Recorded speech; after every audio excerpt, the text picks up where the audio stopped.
தூய்மை பணியாளர்களுக்கு பணிபுரியும் இடங்களிலேயே தரமான ஆரோக்கியமான உணவு பெருநகர சென்னை மாநகராட்சியின் மூலம் வழங்கப்படுகிறது. வெப்பம் தாங்கும் பைகளில் சிற்றுண்டி தாங்கி பெட்டிகள் மூலம் சுகாதாரமான உணவுகள் வழங்கப்படுகின்றன. இந்த உன்னத திட்டத்தை தொடங்கி வைத்து தூய்மை பணியாளர்களுக்கு தனது அன்பான கரங்களால் உணவு வழங்கும் தாயுமானவர் நம் மாண்புமிகு தமிழ்நாடு முதலமைச்சர் அவர்களுக்கு மனமார்ந்த நன்றிகளை தெரிவித்துக் கொள்கிறோம்.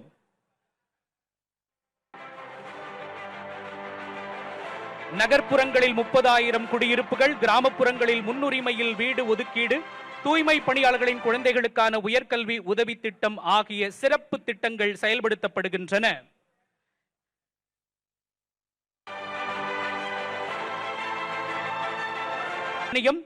ஆண்டுக்கு ரூபாய் 10 கோடி நிதி ஒதுக்கீடு, பணியின் போது உயிரிழக்கும் பணியாளர்களின் குடும்பத்தினருக்கு ரூபாய் 10 லட்சம் நிவாரண உதவி, தூய்மை பணியாளர்களுக்கு மருத்துவ சிகிச்சைக்கான திட்டம், தூய்மை பணியாளர்களுக்கான உணவு வழங்கும் உன்னத திட்டம், நகர்ப்புறங்களில் 30,000 குடியிருப்புகள், கிராமப்புறங்களில் முன்னுரிமையில் வீடு ஒதுக்கீடு, தூய்மை பணியாளர்களின் குழந்தைகளுக்கான உயர்கல்வி உதவி திட்டம் ஆகிய 6 சிறப்பு திட்டங்கள் தூய்மை பணியாளர்களுக்காக செயல்படுத்தப்படுகின்றன.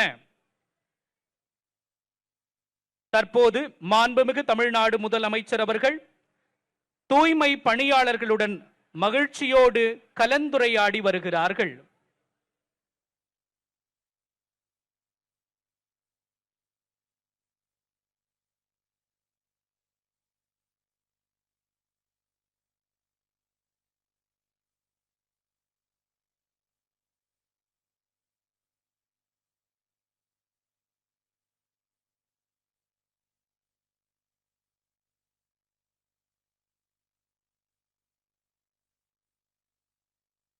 தூய்மை பணியாளர்களுக்கு பணிபுரியும் இடங்களிலேயே தரமான ஆரோக்கியமான உணவு பெருநகர சென்னை மாநகராட்சியின் மூலம் வழங்கப்படுகிறது. மொத்தம் 31,373 பயனாளிகள் இதன் மூலம் பயன் பெறுகிறார்கள்.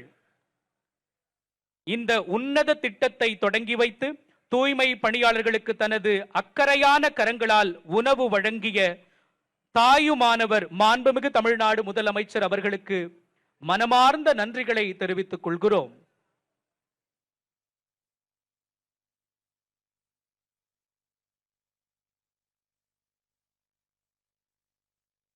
பல நலத்திட்டங்களை அறிவித்து தூய்மை பணியாளர்களின்